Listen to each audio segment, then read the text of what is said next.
Well, before the Dance of Dragons, you gotta pick the music and the dance floor. This episode sets it up. Join us for House of the Dragon, Episode 9.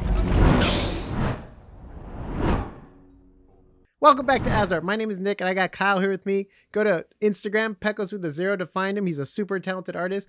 And if you don't know, we cover a lot of House of Dragon here, all the way since episode 1. So we really enjoy the show. It's great writing, and we're just going to jump into episode 9. Whoa!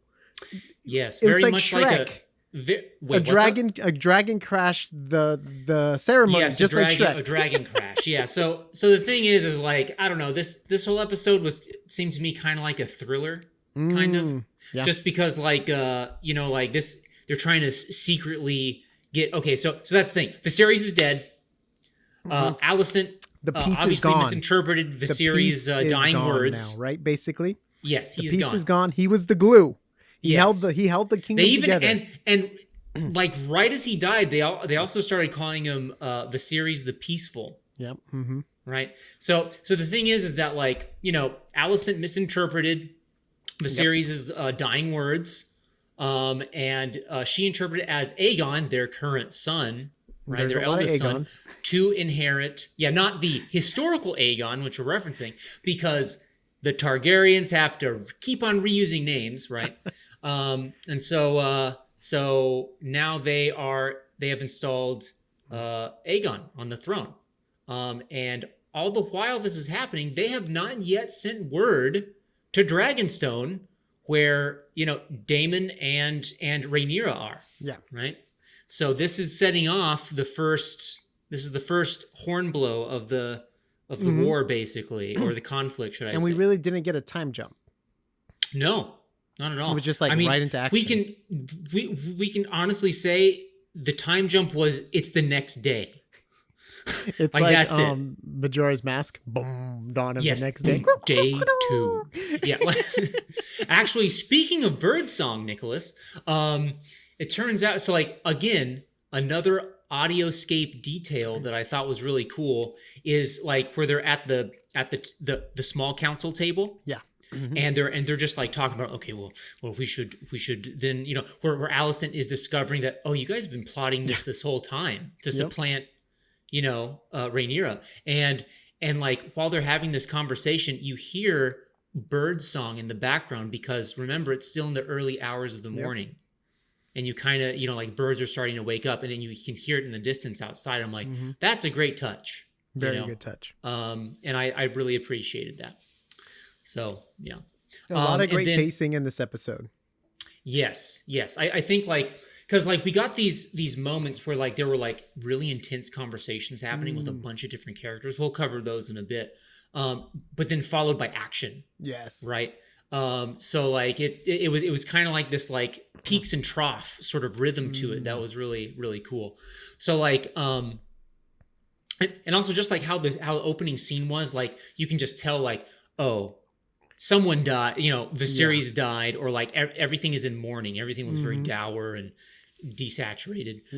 And like, so I just love in the small council, like, of course, Jason Lannister, his quintessential lack of understanding to read the room, right? He's like, has Dawn invaded? Like, why are we getting up at such an... And it's like, yo, dude, the king's dead. He's like, oh, word.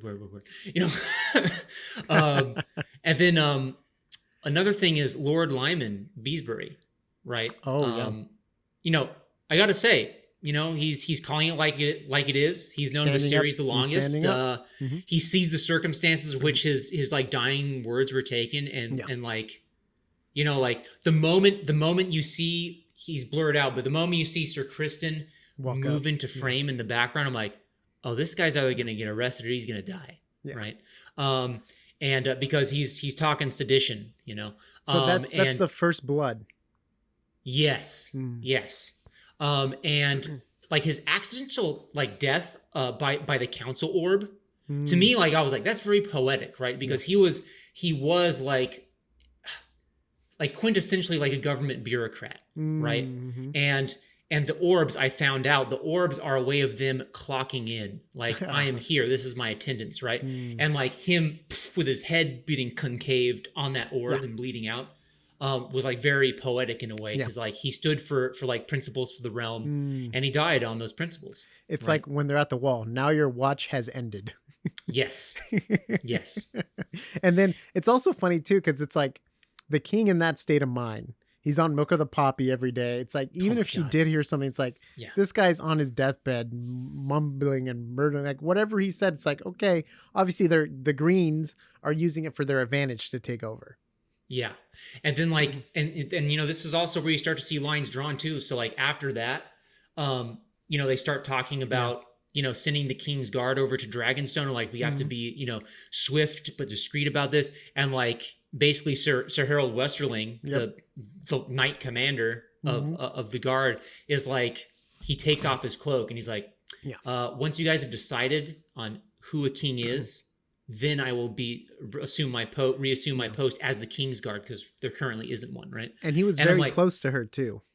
Huh? He was very close to. He is, yeah. Like I would say he's pretty, like, not as close as maybe Sir Kristen, but very close. Like, he's been there, like, since the beginning for her, and like, just like, it's interesting because he also played it political. He stood by his principles, but also like tread the line of the law, right? He's like, he's not saying like, I'm not having any part of this. He's like, once you guys have made your decision on who the king is, I'll be back, but I won't take part in whatever this conspiracy is, right? I wonder if he's going to Dragonstone.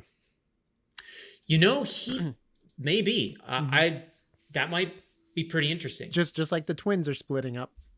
Yeah, yeah, it's true. And then the sequence where they're secretly looking for Aegon, and then like locking up all the serving staff. Like, I'm like, oh, okay, so this is what a coup looks like, basically. Like, you know, like, I'm just like, man, like, it looks like the method for this stuff is the same for time immemorial, you know? So yeah. And then when they're like also searching like throughout the city and stuff, and Kristen Cole and Aemond go into the child fighting pits. And then they see a bastard. And they see a bastard. And they see a bastard. Like, he's like, sorry, they're going to get a lot is in this episode. Yeah, they're like, probably. Is that Aegon's? He's like, probably. Yeah. I mean, with the bleach blonde hair, right? Yeah. I mean, it's really, they really stick out like a sore thumb. Bring, toe-headed little cherub boys and stuff like that, you know. And then I love the conversation between Alicent and Rhaenys. Actually, all the conversations very good in this episode, really, like, I felt like this has importance, right? Not only for character development, but like the politics and stuff. And just like it went so many different ways, right? Because there's so much subtext between those. A lot two, has to happen. Right? Yeah. And even Rhaenys is like, so you haven't even considered yourself upon the Iron Throne? Not even once? And it's like, this show does such a good job. Yeah. Like, this is what's lacking in Rings of Power. Like that, the whole thing with Sauron, they're like, I get it. Like, it was good. What was happening? I was like, okay, I understand where you're going with this, but 40 minutes of this at the end of the season does not work. This should have happened halfway through the season. Right. And we should have had stuff like this.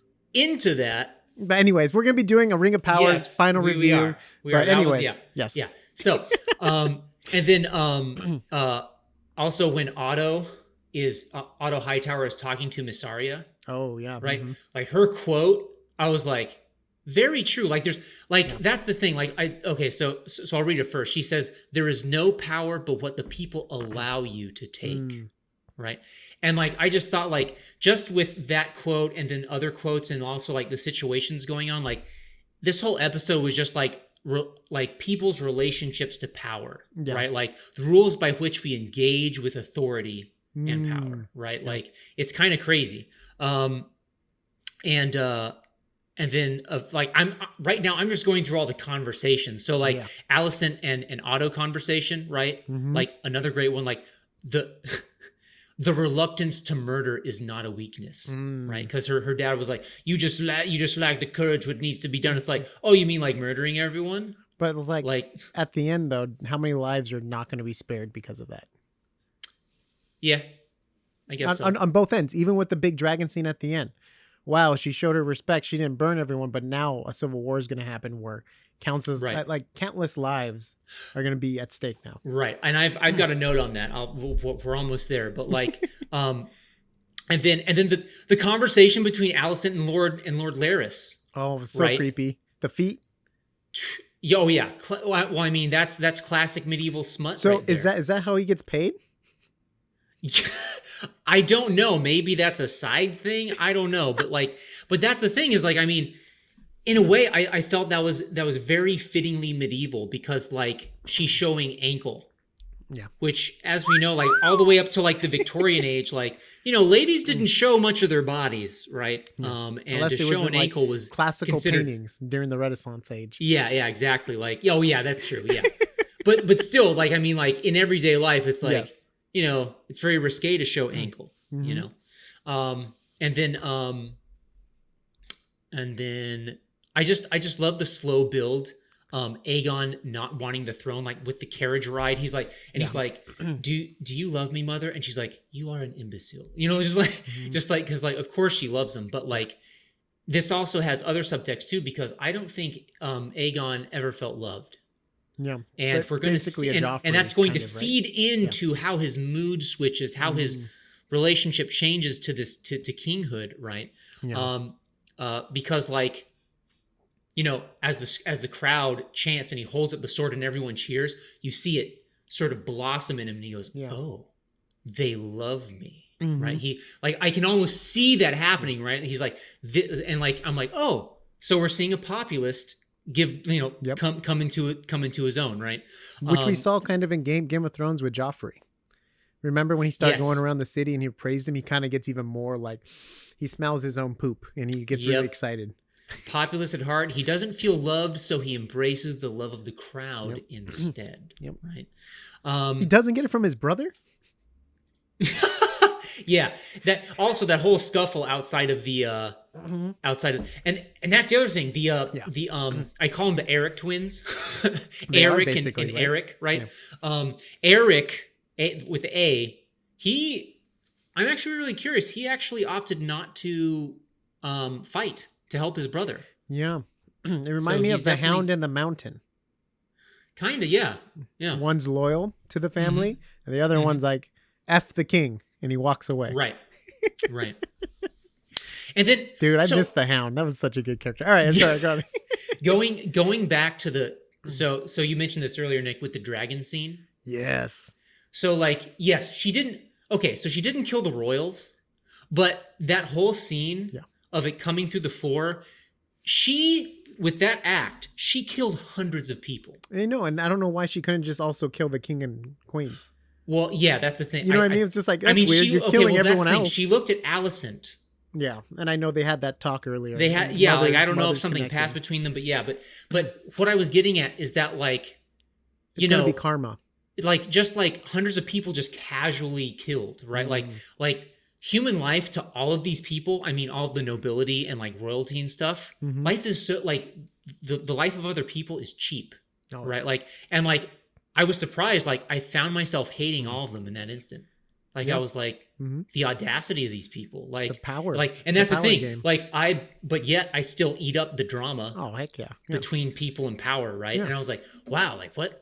Huh? Like, and so like I started thinking about that philosophically and stuff, and I'm like, man, that's interesting. Which I wasn't a fan of that scene. I liked everything about the episode. And I was just like I think they put it in there for a big spectacle. Yeah. Because like it's episode 9. Yep. That's like your hard home, Battle of the Bastards, the Red Wedding, Purple Wedding. Like that's always like episode 9, right? And then, or no, the Red Wedding was like episode 3 or something like that. But but you know what I mean? Like number 9, like they're climbing the wall, or they're like they're hanging on for their life. Or it's always the big climax. But gosh, I can't wait for episode 10. If you guys know what's going to happen in episode 10, I think they're going to end with 2 major deaths, and that's all I'm going to say. Okay. And it's going to be good. It's going to be good. It's such a good show.